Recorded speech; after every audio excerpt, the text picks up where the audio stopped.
Louange à Allah. Nous le louons, nous implorons son aide et son pardon, et nous cherchons refuge auprès de lui contre le mal de nos âmes et contre nos mauvaises actions. Celui qu'Allah guide, personne ne peut l'égarer, et celui qu'il égare, personne ne peut le guider. J'atteste qu'il n'y a de divinité véritable qu'Allah, l'unique, sans associé. Aussi, j'atteste que Mohammed est son serviteur et messager. Que les prières et les bénédictions d'Allah soient sur lui, ainsi que sur sa propre famille et ses nobles compagnons. Que la paix et la miséricorde d'Allah soient sur vous. Aujourd'hui, par la volonté d'Allah, nous allons traiter de la description des gens du paradis. Allah, exalté soit-il, dit, dans le sens du verset, « Les gens de l'enfer et du paradis ne sont pas équivalents. Les gens du paradis seront eux les gagnants et les victorieux. » Surat al-Hashr, verset 20. Mes chers frères et sœurs, celui qui est intelligent, celui qui est perspicace, c'est celui qui prend des provisions de ce bas monde pour son au-delà. C'est celui qui ne vend pas son au-delà pour un bien du bas monde. Les gens au jour du jugement seront une partie au paradis et une autre à l'enfer. Il s'agit de deux résidences. Les gens n'en auront pas d'autres. Alors voyez, chers frères et sœurs, laquelle vous choisirez pour vous. Sachez que l'accès au paradis est sans aucun doute l'objet de convoitise de chaque musulman. Et c'est là notre désir le plus cher. Mais vous n'êtes pas sans savoir que son chemin est parsemé de difficultés et de désagréments. En effet, l'accès au paradis n'est pas de tout repos. Il faut œuvrer et accomplir des actes de bonté pour l'obtenir. C'est pour cette raison que le prophète, paix et bénédiction sur lui, a dit « L'enfer a été entouré de délices, tandis que le paradis a été entouré de désagréments. » Hadith rapporté par Muslim.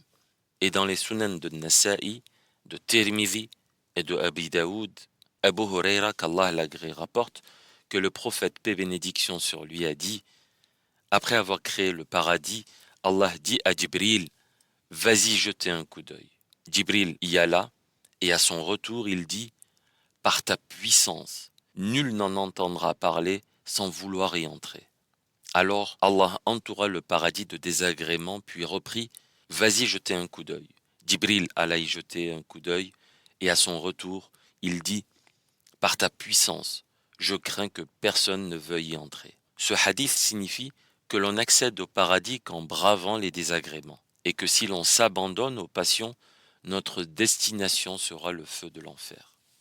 Figure parmi les désagréments qui entourent le paradis l'effort fourni et l'assiduité dans l'adoration, la patience face aux difficultés rencontrées lors de l'accomplissement des adorations, la maîtrise de la colère, le pardon, la bonté, l'acquittement de l'aumône, la bienfaisance à l'égard du malveillant, supporter l'abandon de certains plaisirs, ainsi de suite. Ainsi, mes chers frères et sœurs, le paradis est réservé à ceux qui craignent leur Seigneur, en appliquant ses ordres et en évitant ses interdits, et à ceux qui vont à l'encontre de leurs désirs et de leurs passions.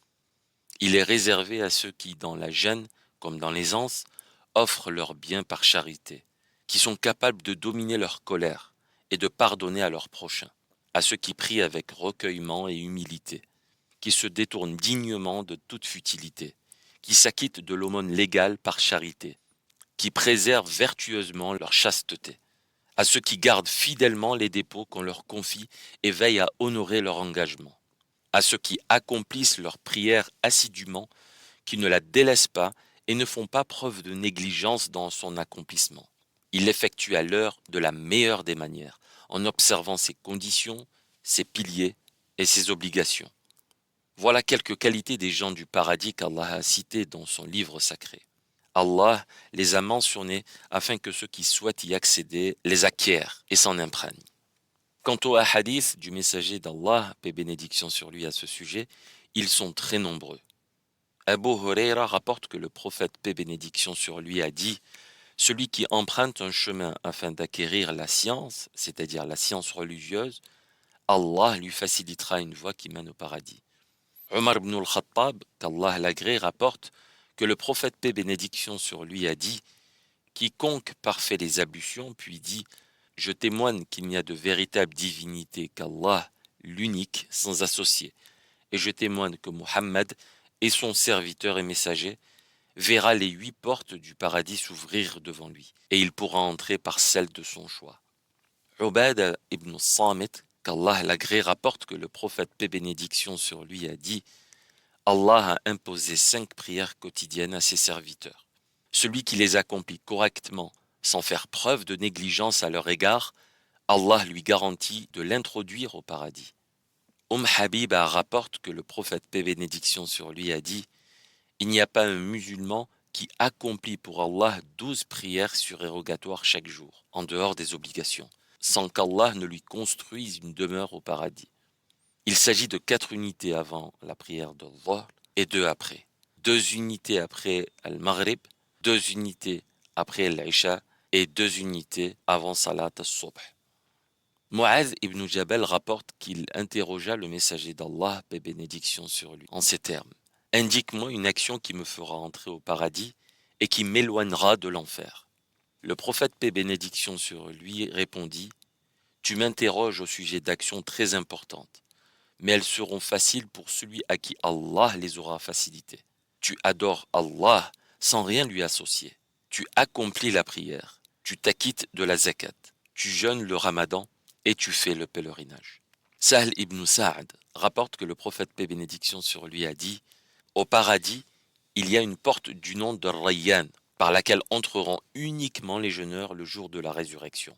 Personne n'entrera après eux. » Abu Huraira rapporte que le prophète, paix et bénédiction sur lui, a dit « Les péchés sont effacés d'une umrah à une autre, et le pèlerinage parfaitement accompli n'a d'autre récompense que le paradis. » Jabir ibn Abdillah, qu'Allah l'agrée, rapporte que le prophète, paix et bénédiction sur lui, a dit « Celui qui a 3 filles dont il s'occupe, les traite avec miséricorde, et subvient à leurs besoins, accédera indéniablement au paradis. » On lui demanda « Ya Rasulallah, ô messager d'Allah, et 2 ?» Il dit « et 2 également. » Certains ont pensé que même si on lui avait demandé une seule, il aurait répondu « et une seule ». Abu Huraira rapporte que le prophète, paix et bénédiction sur lui, fut interrogé sur ce qui fait le plus entrer au paradis. Il répondit « la crainte d'Allah et le bon comportement. » Telle est la description, serviteurs d'Allah, des personnes vouées au paradis.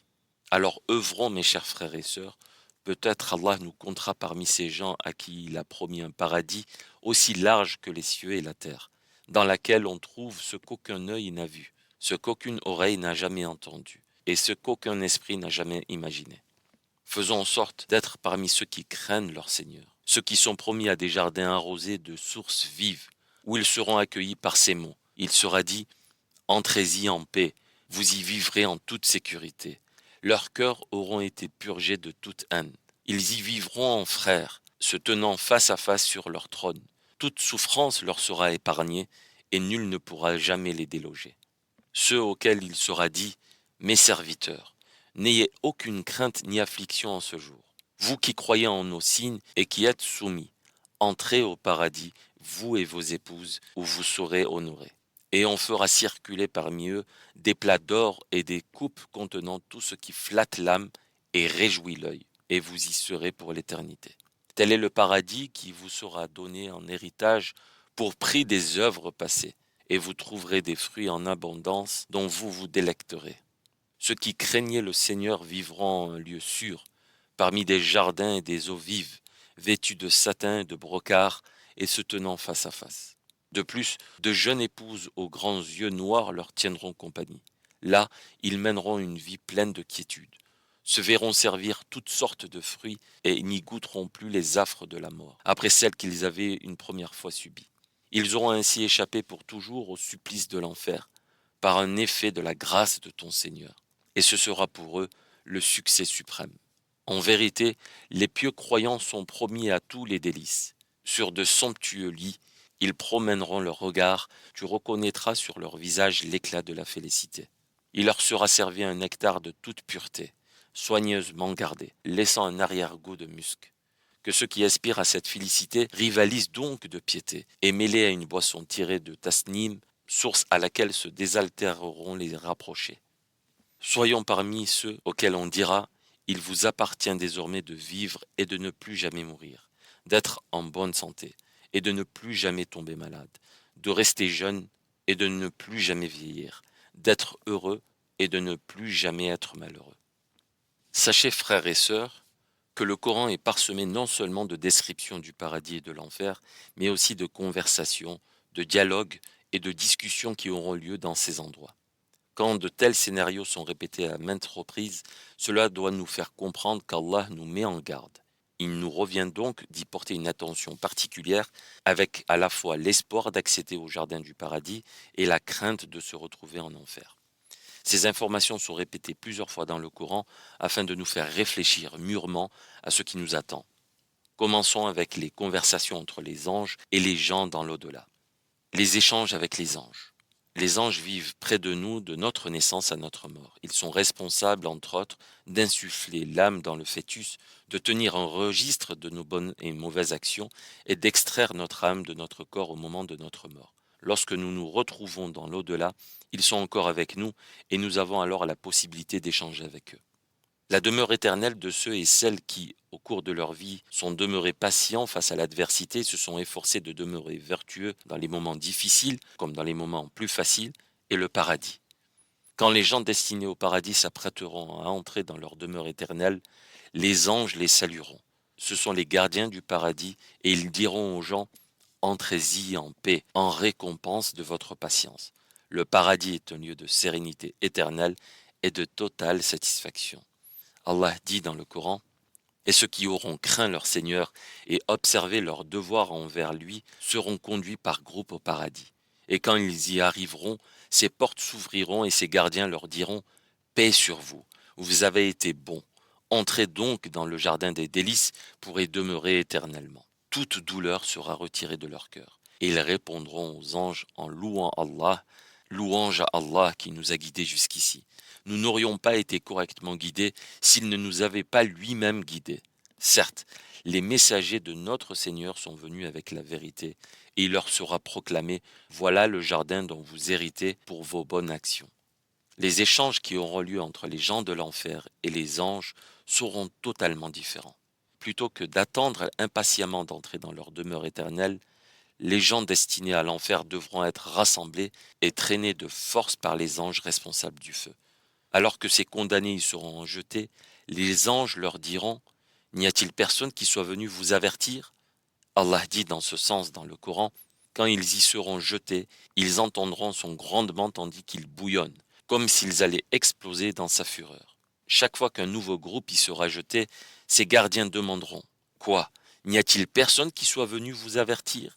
Et ils diront: si, un messager est venu nous avertir, mais nous l'avons rejeté et nous lui avons dit: Dieu n'a rien révélé du tout.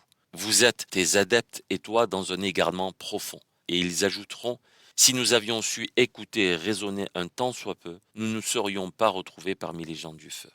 Ce n'est cependant pas à ce moment qu'a lieu leur premier échange avec les anges, car lorsque l'ange de la mort et ses assistants étaient venus extirper leur âme de leur corps, au moment de leur mort, il leur avait demandé où étaient ceux qu'ils avaient adorés à la place d'Allah. Car à ce moment fatidique de la vie du mécréant, ceux qu'ils adoraient en dehors d'Allah sont remarquablement absents. Allah dit dans ce sens: nos envoyés viennent prendre leur âme en leur disant: où sont maintenant ceux que vous invoquiez en dehors d'Allah? Ils répondront alors: ils nous ont abandonnés. Et ils témoigneront ainsi contre eux-mêmes qu'ils étaient mécréants. Après un temps, les habitants de l'enfer commencent à perdre tout espoir. Comme ils se sont adressés à Allah sans recevoir de réponse, ils se mettent à supplier les anges qui gardent l'enfer. Ils leur demandent d'intercéder en leur faveur auprès d'Allah afin qu'il allège leur châtiment. Mais la réponse des anges ne fait qu'augmenter leur déception. Allah dit dans ce sens dans le Coran: et ceux qui seront dans le feu diront aux gardiens de l'enfer: implorez votre Seigneur de nous écourter fût-ce d'un jour notre tourment. Mais ils répondront: des messagers ne vous sont-ils pas venus avec des preuves évidentes? Oui, diront-ils. Les anges diront: alors priez, rétorqueront-ils, bien que les prières des mécréants soient toutes vaines. Je demande à Allah le Tout-Puissant de nous compter parmi les gens qui accéderont au paradis sans rendre de compte ni être châtiés. Ô Allah, fais que le noble Coran soit le printemps de nos cœurs, la lumière de nos poitrines, la consolation de nos tristesses et le soulagement de nos soucis et de nos malheurs. Ô Allah, aide-nous en ce mois-ci à observer le jeûne, à accomplir les actes de piété et à veiller la nuit du destin avec foi et dévotion. Permets-nous durant ce mois d'éviter les erreurs et les péchés. Nous concluons cette émission en vous donnant rendez-vous demain à la même heure, Inch'Allah. Soyez au rendez-vous. Et que la paix et la bénédiction d'Allah soient sur son serviteur et son messager, ainsi que sur sa famille et l'ensemble des compagnons. Et que la paix et la miséricorde d'Allah soient sur vous.